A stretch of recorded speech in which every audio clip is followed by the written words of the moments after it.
जय गुरुदेव।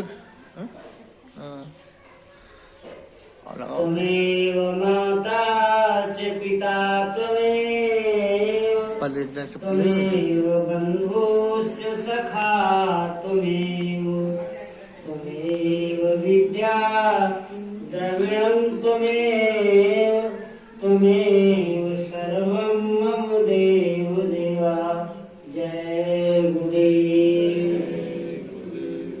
मंच पर विराजमान अनामी धाम के महाप्रभु दाता दयालु गुरु महाराज, सभी जीवों के मसीहा, कण कण में सर्वत्र व्यापी अनामी धाम के महाप्रभु दाता दयालु गुरु महाराज, आपके चरण कमलों में कोट कोट नमन, पुनः आपके चरण कमलों में कोट कोट नमन। जय गुरुदेव। आज की सत्संग सभा में उपस्थित सभी सत्संगी भाई बहन, इष्ट मित्र, बच्चे बच्चियां तथा जहाँ तक मेरी आवाज जाती है वहाँ तक सभी धर्म के मानने वाले हिंदू, मुस्लिम, सिख, ईसाई, पारसी, जैन तथा सभी देवी देवताओं को मानने वाले सभी का मैं वंदन अभिनंदन के साथ सादर जय गुरुदेव।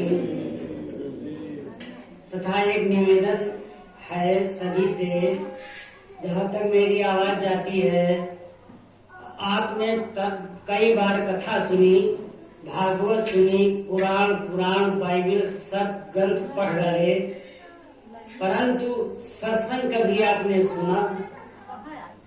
सत्संग केवल जीव आत्मा के कल्याण की बात होती है, इसमें संसार की दौलत की बात नहीं की जाती। ये वाणी संत सदगुरु की होती है। यहाँ अपने मन से कोई कुछ नहीं कहता। जो संतों ने बताया है, कराया है, अभ्यास कराया है, उसमें जहाँ तक जिसकी पहुंच होती है, जहाँ तक उसे कहने का अधिकार है, वहाँ तक वो कहता है। आगे गुरबाणी को नहीं कहता, परंतु जितना वो सुन पाता है, गुरु महाराज से समझ पाता है, उस वाणी को दोहराने का प्रयास करता है। उतना ही बार बार हम याद करते हैं। अगर उसको अमल में लाएं तो ऐसा नहीं कि हमारा कल्याण न हो जाए, अवश्य हो जाएगा। ऐसी धारणा होनी चाहिए। आइए, आज सत्संग है, ये बड़ा ही पुनीत या सर्वश्रेष्ठ कार्य है। क्यों?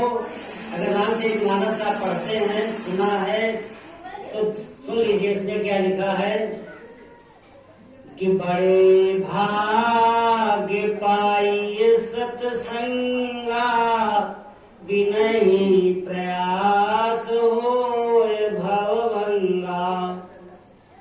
बड़े भाग्य जब होते हैं तब मनुष्य को सत्संग मिलता है। सत्संग कहते किसको? सत्संग कहते हैं आत्मकथा।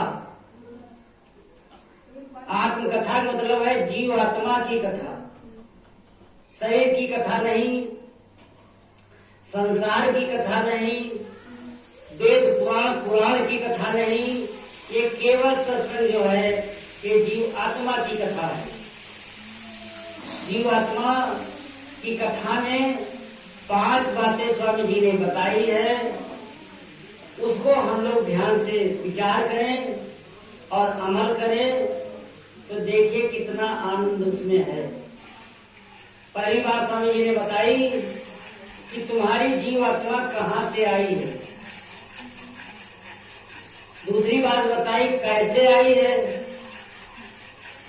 तीसरी बात बताई कि यहाँ आकर के फंसी कैसे। चौथी बात बताई कि यहाँ इस फंसाव से छूटेगी कैसे।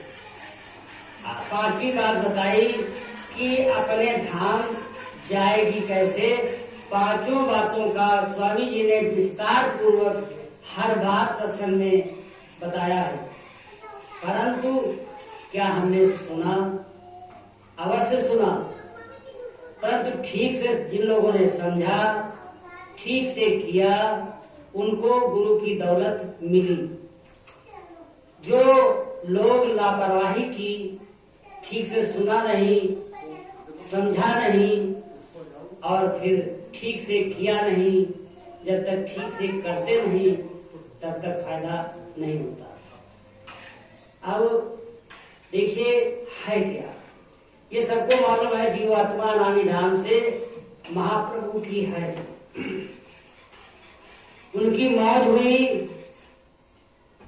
काल भगवान ने जब तपस्या की हजारों युग तक, तो वे मौज में आ गए, इस त्रिलोकी के धाम को दे दिया और फिर जीवात्माओं को दिया।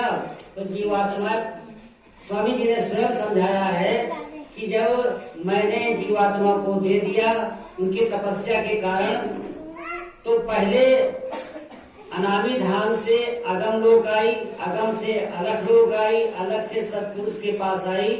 उसके बाद स्वामी जी ने फिर अपने धाम में रहे, नीचे नहीं बताया कुछ। नीचे भी सत्पुरुष का काम है, अनामी धाम के महापुरुष का कार्य नहीं। सत्पुरुष क्या करते हैं, उन्होंने जीवात्मा को खंड बाई खंड इस मृत लोक में भेजा और काल भगवान को सौंप दिया, और शब्द के द्वारा ये जीवात्मा ऊपर से नीचे आई। फंसी कैसे? फंसी यहाँ काल कर्म का देश है, ये भूल भरम का देश है। काल के द्वारा कर्म फांस यहाँ डाली गई, अच्छे कर्म बुरे कर्म, अच्छे कर्म स्वर्ग, बुरे कर्म नरक, नरक स्वर्ग, नरक स्वर्ग, इसके अलावा कोई रास्ता जीव आत्मा के निकलने का नहीं है। कर्मों में आकर के यहाँ फंस गई, छूटेगी कैसे? छूटने का रास्ता एक ही है, साफ साफ लिखा है, जाको सतगुरु ना मिले जले घर घूर बुताए। मतलब जिनको संत सदगुरु नहीं मिले, आग लगी है हमारे घर के अंदर। यहाँ शरीर की बात है, इस शरीर में आग लगी है। आग क्या है? या 5 विषय, 5 25 अंतर्वृत्तियां, सतोगुण, रजोगुण, तमोगुण, 5 25 3 33, या शब्द स्पर्श रूप रस गंध, इनकी यहाँ शरीर में आग लगी है। हम करते क्या है? घूर बुता है। घूर क्या है? जो जड़ है, मंदिर, मस्जिद, गुरुद्वारा, तीर्थ, व्रत, बट पूजा, जड़ पूजा, ये सब करते हैं, तो ये सब घूर की तरह है, इससे जीवात्मा का कल्याण नहीं होता। ऐसे फंसी है, छूटेगी कैसे? छूटने का रास्ता एक ही है, जब किसी को संत सदगुरु मिलेंगे तब। संत सदगुरु जब तक नहीं मिलेंगे तब तक जीवात्मा बंधन से नहीं छूटेगी। स्वर्ग नर्क, स्वर्ग नर्क, वैकुंठ ज्यादा, इसके आगे नहीं जा सकती। तो जीवन में संत सदगुरु का सबसे अमूल्य महत्व है। जिनको संत सदगुरु मिले वे बड़े ही भाग्यशाली हैं, और जिनको नहीं मिले उन्हें उनकी खोज करनी चाहिए। अगर खोज नहीं की तो फिर आने जाने से छुटकारा नहीं मिलेगा।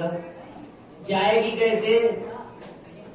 जाने का रास्ता एक ही है, इस शब्द के द्वारा नीचे आई है और शब्द के द्वारा ही ऊपर जाएगी।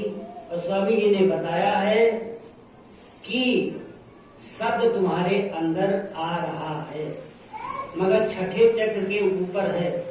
दोनों आंखों को ये छठा चक्र कहते हैं। दोनों आंखों के मध्य भाग में छठा चक्र है।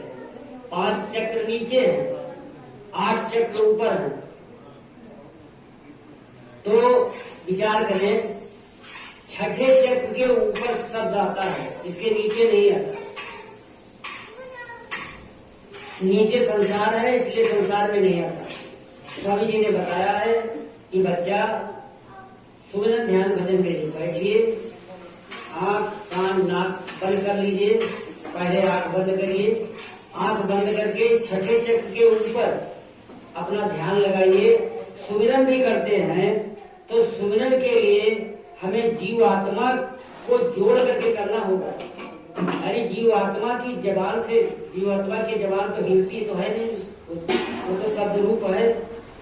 इसलिए स्वामी जी ने बताया इस जबान से कुछ नहीं करना, ये तो जड़ है। जीव आत्मा की जबान से जब तक हम नहीं करेंगे हमारा सुमिरन नहीं बनेगा। क्यों? जीवात्मा को ही जगाना है और जीवात्मा का पावर होता है निरत।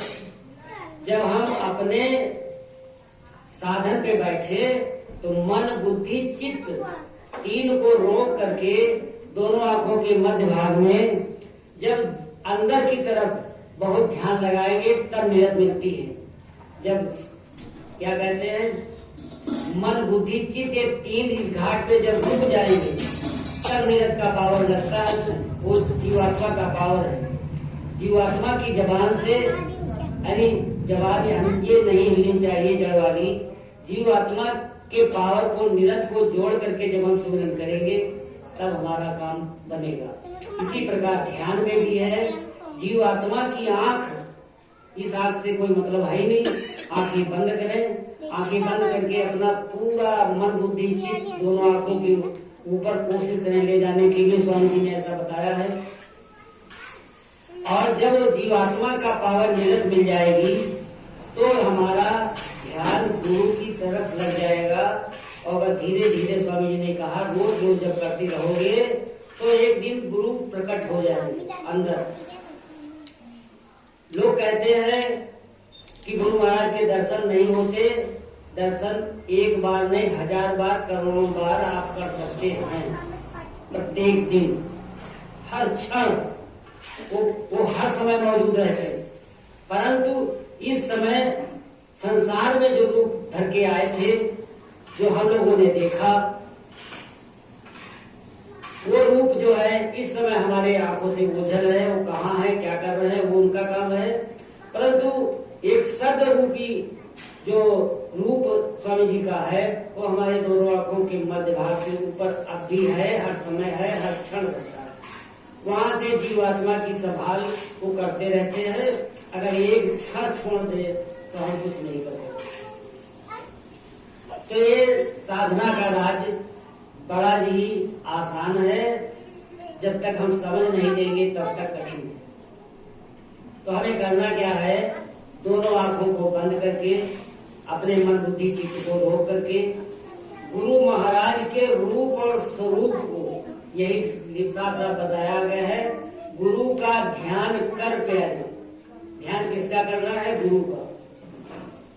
गुरु का ध्यान, ये जो सामने स्वामी जी का चित्र लगा है, अगर हमारे अंदर ध्यान नहीं आ रहा है स्वामी जी का कैसा रूप स्वरूप है, तो इसको गौर से देखें और इसको गौर से देख करके अपनी आंखें बंद कर लें और बंद करके उस रूप को देखें जिस रूप से नामदान मिला था, जिस मंच से मिला था, जिस रूप से मिला था, या जिस रूप से मथुरा में या कहीं किसी स्थान पे स्वामी जी का हमने सत्संग सुना, उनके दर्शन किए, उस चेतन रूप को अंदर देखने का हम प्रयास करेंगे तो जल्दी काम हो जाएगा। क्योंकि वो चेतन है। ये चित्र जो है चेतन नहीं है, परंतु रूप है। उन्हीं का रूप ये है। अगर हमको रूप याद नहीं आ रहा है तो इस चित्र को बार बार देखें, गौर से देखें और गौर से देख करके आंखें बंद कर लें और अंदर इसी रूप को जो मथुरा में देखा या किसी स्थान पर देखा, स्वामी जी का सत्संग सुनाते हुए देखा, नामदान देते हुए देखा, दर्शन करते हुए देखा, उस चेतन स्वरूप को देखने की जरूरत है। अंदर आरती करें, भजन करें, कुछ भी करें, उस चेतन स्वरूप को हर समय याद करें। चरण कमल का ध्यान हर समय करना चाहिए। चरण कमल है कहाँ? चरण कमल हमारे अंदर है। जब वो इस समय अगर स्वामी जी हमारे सामने नहीं है, उनका प्रकट रूप हम नहीं देख पा रहे हैं, तो उनके चरण कमल हमारे अंदर है, उनका दर्शन हम कर सकते हैं। मगर गुरु की दया से, जब तक गुरु की दया नहीं तब तक कोई सफलता होगी नहीं। साफ साफ है, इसीलिए कहा गया है, स्वामी जी ने समझाया है, जले घर घूर बुताए, घर में आग लगी है, हम करते क्या? स्वामी जी ने समझाया अगर गुरु है तो गुरु पूजा में सबकी पूजा। अगर हम गुरु की पूजा कर रहे हैं, संत सदगुरु, गुरु का मतलब है संत सदगुरु। गुरु तो अनेक प्रकार के, अनेकों गुरुओं से कोई मतलब नहीं। एक गुरु जो संत सदगुरु है, जो हमारे सामने है, जिन्होंने हमको नाम दान दिया है, उनके होते हुए अगर उनका हम ध्यान करते हैं, उनकी पूजा आराधना करते हैं, उनके बताए हुए रास्ते पे चलते हैं, तो गुरु पूजा में सबकी पूजा की पूजा करने की जरूरत है नहीं। अगर हम और कोई पूजा करते हैं तो हम फंसेंगे, निकल नहीं पाएंगे, सच है। क्यों? स्वामी जी के शब्दों को याद करें, देवी देवता पितर भवानी ये अटकाए रहे डगडग में। ये सब रास्ते में अटकाने वाले लोग हैं। ये जीवात्मा को मुक्ति दिलाने का काम नहीं कर सकते, रास्ते में अटका देंगे। इसलिए गुरु को ही सब सर्वोपर समझ करके अगर हम गुरु की पूजा कर रहे हैं तो दूसरी पूजा करने की जरूरत नहीं है। पहली चीज तो ये है, अगर हम जैसे पेड़ है, पेड़ में हजारों करोड़ों पत्ते होते हैं, अगर पत्ते पत्ते में हम सींचेंगे तो पेड़ सूख जाएगा। हमारी साधना जो है, हमारी गुरु की जो पूजा है, अगर हम पत्ते पत्ते का मतलब है अनेकों करोड़ों देवी देवताओं के चक्कर में पूजा करेंगे तो हमारी दिव्य आंख नहीं खुलेगी, क्योंकि गुरु को हम फिर पकड़ नहीं पाएंगे।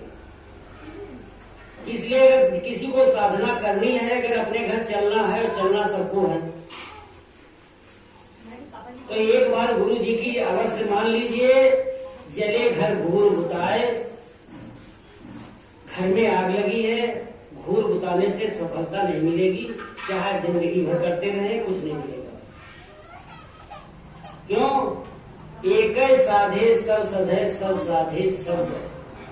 अगर एक की पूजा कर लें तो दूसरे की पूजा करने की जरूरत है नहीं। इसलिए हमें ध्यान से गुरुवाणी को बार बार याद करना चाहिए, बताए हुए मार्ग पर चलने का पूरा प्रयास करना चाहिए। जब तक दया नहीं होगी तब तक होगा कुछ नहीं। इसीलिए कहा गया दया बिन कर्म नहीं। गुरु महाराज की जब तक दया नहीं होगी, सुमिरन ध्यान भजन नहीं होगा। दया बिन कर्म नहीं होगा नहीं, और कर्म बिन दया नहीं। अगर सुमिरन ध्यान भजन करेंगे नहीं तो दया भी नहीं होगी। दोनों चीजें एक दूसरे की पूरक है। समझ में नहीं आ रहा? आप लोगों की समझ में नहीं आ रहा?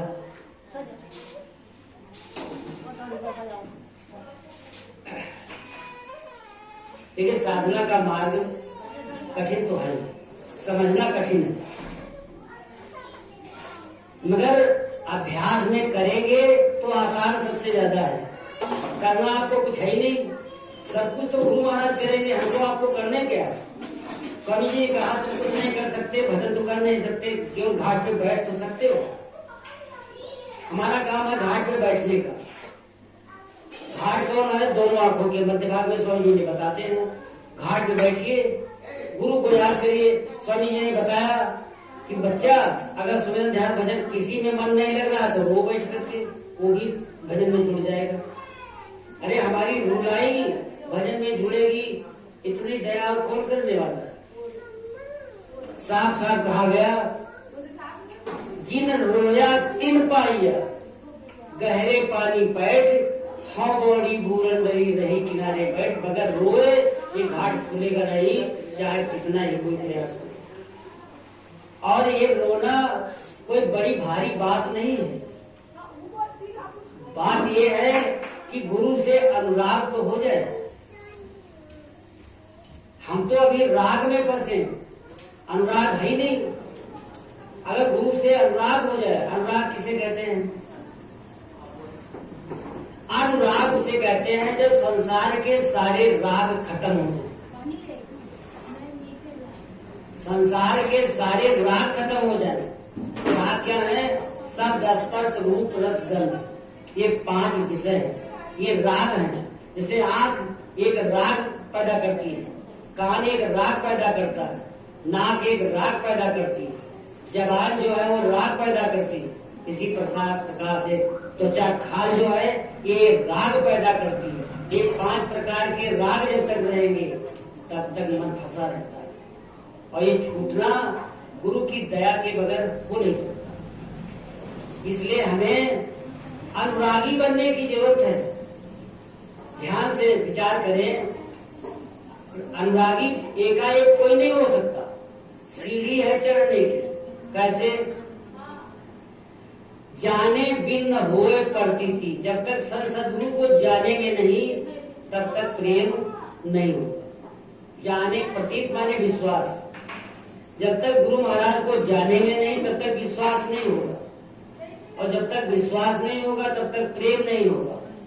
प्रेम नहीं होगा तो पीड़ा नहीं पैदा होगी भजन की।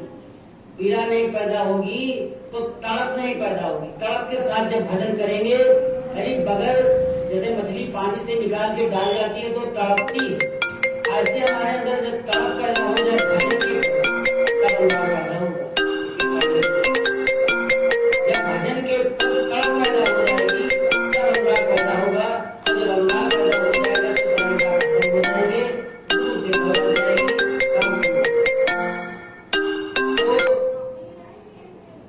विचार करें, स्वामी गुरु महाराज सब देख रहे थे, सब जान रहे थे जो उनके पास पहुंचे तो गुरु महाराज आ गई, लिपट करके रोने लगे।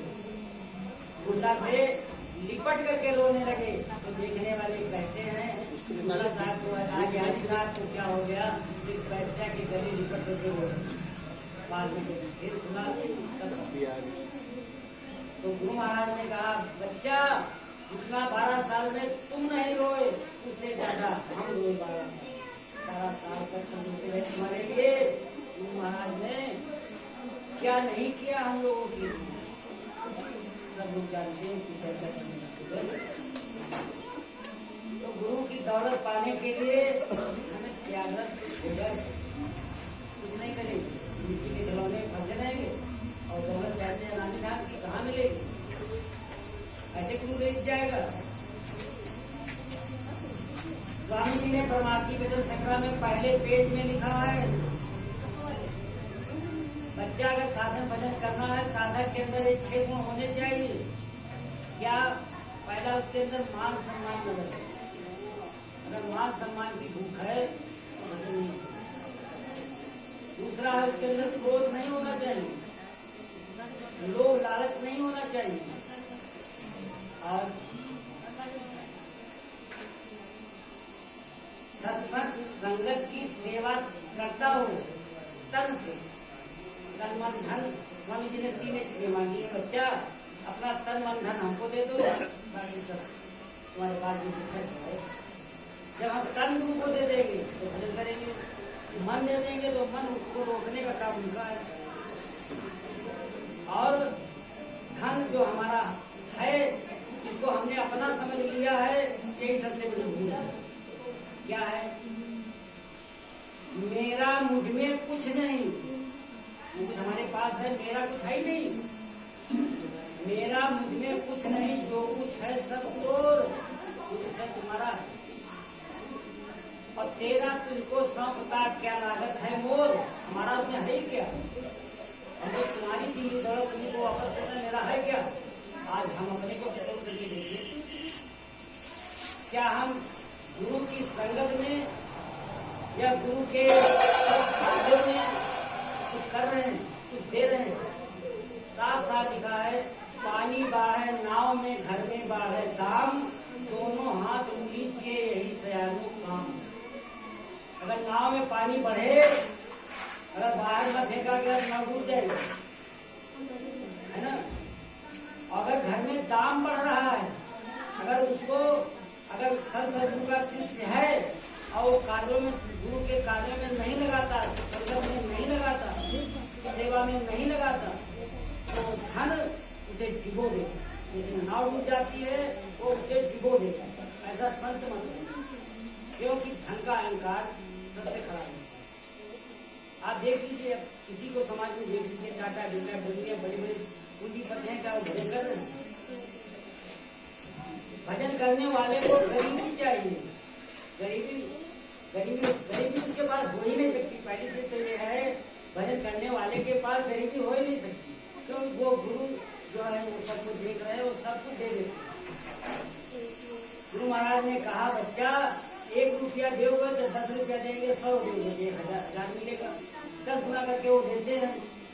तो जब वो 10 गुना करके देते हैं तो उनको संकोच किस बात का होना चाहिए? हमारे पास जो कुछ है सब गुरु का है, गुरु के लिए गलत इस भाव से होना चाहिए। जो कुछ हमें करना है करना चाहिए, अगर नहीं करते हैं तो ये भिगो देगा। धन जहाँ है वहाँ डूब गए लोग, धन वाला कोई भजन नहीं कर रहा। देख लिया अपनी संगत में, देख लीजिए कर रहा है तो उसका भजन बढ़ नहीं रहा है। कोई भी आप करोड़पति अरबपति को देख लीजिए, उसका भजन नहीं बनता होगा। क्यों? माया बड़ी विकराल, भजन नहीं करने की। अभाव कितना है देख लीजिए, इसने बड़ा सुंदर लिखा है। उन्होंने लिखा, ध्यान से विचार करिएगा।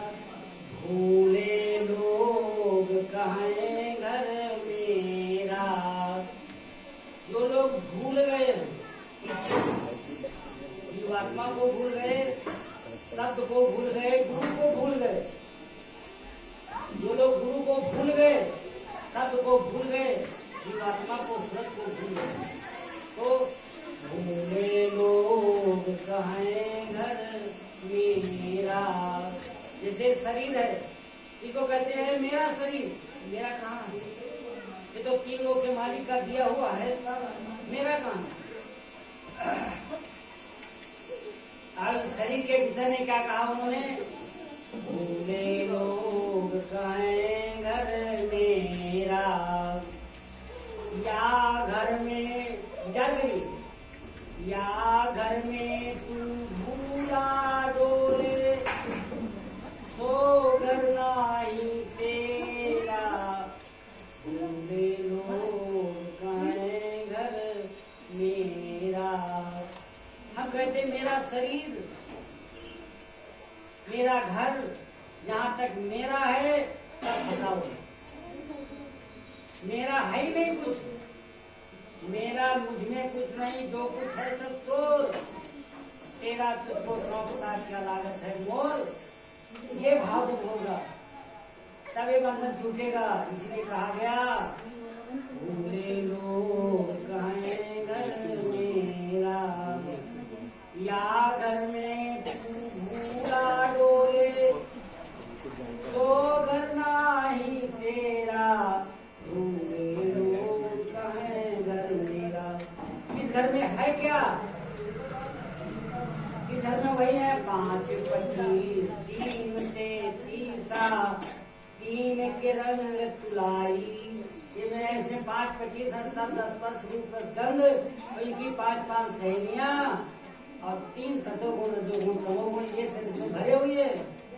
और इसी को हमने एक शहर को, इस मिट्टी के खिलौने को हमने अपना मान रखा है, इसीलिए तो फंसे। आगे क्या कहा? गांठी बांध के रचना कीनी, बहुर में कीनो फेरा। भूले लोग कहें घर मेरा। गांठी क्या है? रामचरितमानस में आप जाएं, वहां लिखा है माया जीव ग्रंथि पर गई, यद्यपि रखा छूटत कठिन। माया जीव की गांठ दोनों आंखों के मध्य भाग से ऊपर लगी हुई है, दिखाई देती है। साधक लोग बताते हैं दिखाई देती है, ऐसा नहीं अंदर को दिखाई नहीं देता। क्या चीज तय करेगी? समझ सकते हैं आप लोग? आसक सन की जो दूरी है, क्या चीज तय करेगी? नहीं। स्वामी जी ने कहा बच्चा, साधक जब पहली बार नाम लेकर के करता है तो जीवात्मा की चाल ऊपर की तरफ चलती है, तो चींटी की और चींटी की तरह की चाल उसकी कब तक रहती है? जब तक छठे चक्र के ऊपर नहीं जाती। छठे चक्र के ऊपर जब तक नहीं जाती तब तक उसकी चाल चींटी की तरह चलती है, कभी चलती है, कभी रुकती है, कभी चलती है, कभी रुकती है। जीवात्मा जग जाएगी तो उसकी चाल पहले स्थान तक मकड़ी की तरह रहेगी।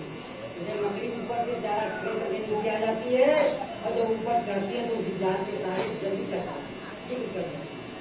तो जीवात्मा जब जग जाएगी तो जगने पर छठे चक्र के ऊपर से पहले स्थान तक जीवात्मा की चाल मकड़ी के समान होती है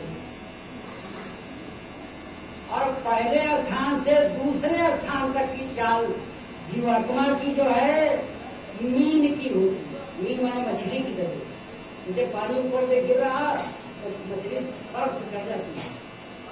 जो अभ्यास लोग जिन लोगों को होगा वो समझ सकते हैं कि जीवात्मा कितनी तेज रफ्तार से सर्फ करती है। मैं नहीं जानता, जो साधना कर रहे उन लोगों का इशारे में बताते बताते ऐसे नहीं है। कुछ सारे जो होता है बताता कुछ नहीं, इशारे में बता देता है। स्वामी जी की पत्रिका में मैंने पढ़ा चींटी की चाल, फिर मकड़ी की चाल और पहले स्थान से दूसरे स्थान तक की होती है मीन सर्व करती।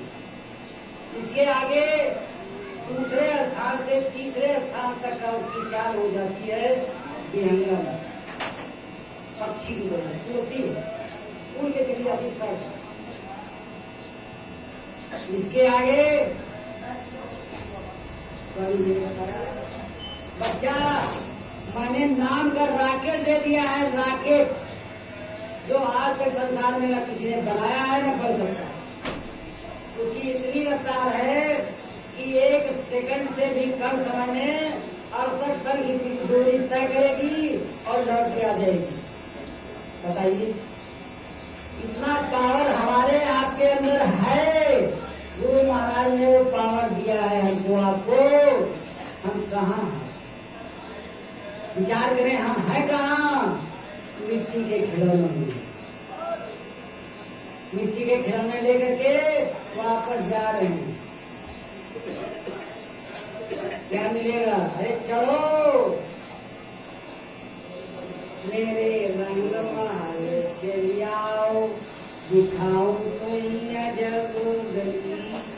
सब कुछ अंदर है तो मगर ये दौलत किसने पाया? रो करके पाया।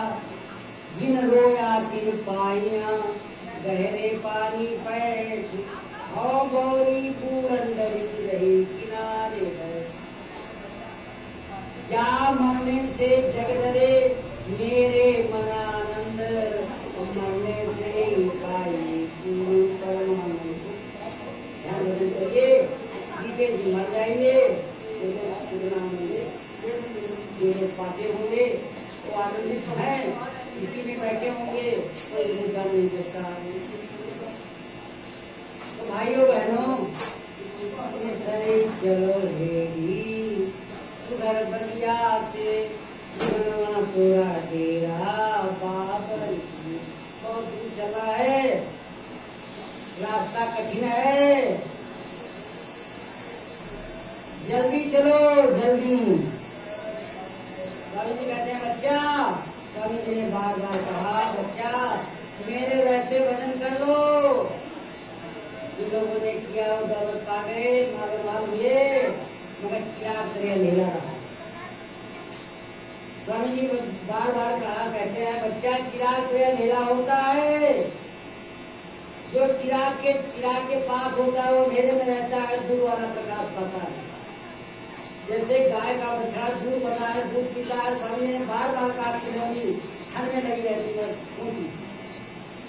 जो लोग चिराग के तले रहे, प्रकाश के नीचे रहे, वो अंधेरे में रहे।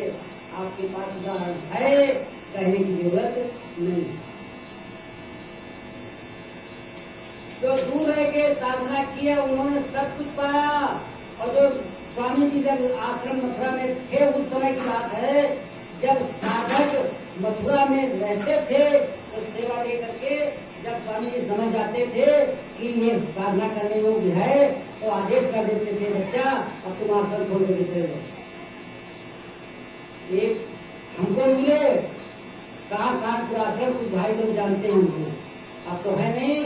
वो मथुरा में थे, स्वामी जी के आदेश निर्देश में स्वामी जी के वहाँ भजन करते थे, सेवा करते थे।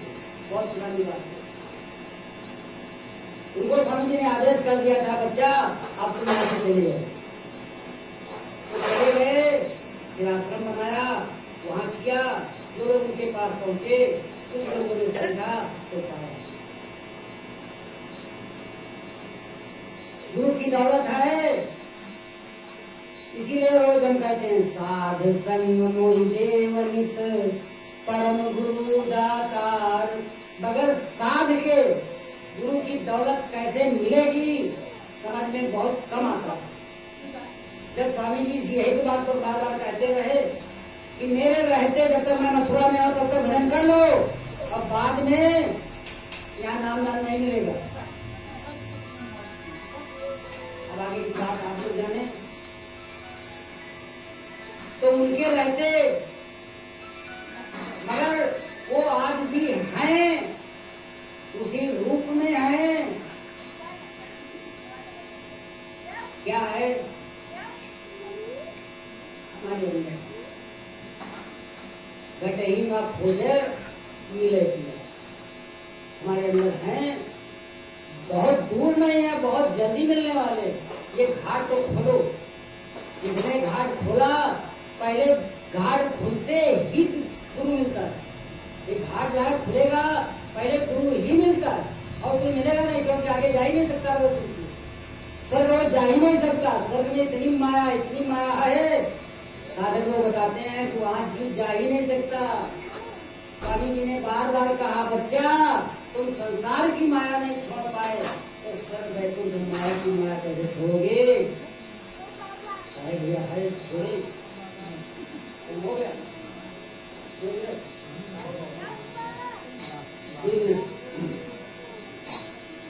आप परिचय ले लीजिए, हम कहाँ से आए, कैसे जाएंगे। बहुत चार लेने हैं, उसके बाद अपनी गाड़ी को बुला दूंगा। सूरत तू कौन कहाँ से आई, ये जीवात्मा तू कौन है, कहाँ से आई। जगत जाल यह मन रच राखा, क्यों यामे भरमाई। ये संसार जो देख रहे हैं काल का फंदा है, इसे मत भगो। सूरत तू कौन कहाँ से आई। फिर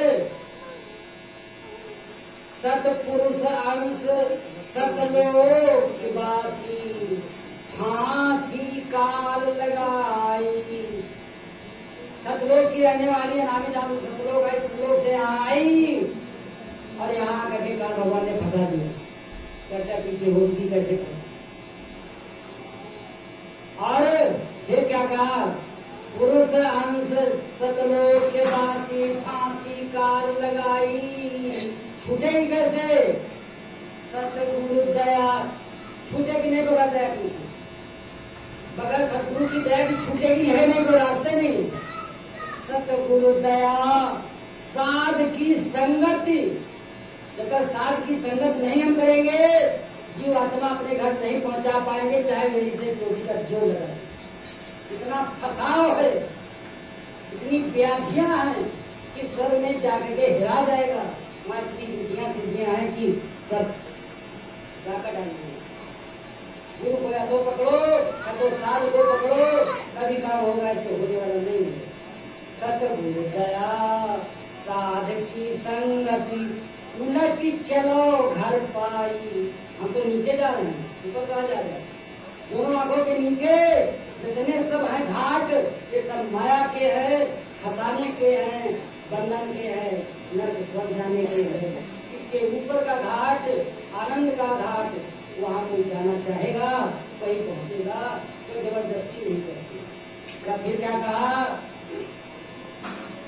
अनाहद नाद सुनो घट भीतर, कहे सतगुरु समझाई। कौन कहाँ से आई। अनाहद नाद हमारे अंदर बज रही है, तो स्वामी जी ने शब्द बताया, नाम बताया, वो हमारे अंदर बज रही है। अनाहद नाद सुनो घट भीतर, कहे सदगुरु समझाई, सुनो अपने घर चलो, ये शब्दों के साथ सभी को जय गुरुदेव। मैं अपनी वाणी को ध्यान देता हूँ, कहने सुनने में गलती हो सुधार लीजिएगा। अगर कोई का शब्द निकल गया है तो छोटा भाई क्षमा कर दीजिएगा। इन शब्दों के साथ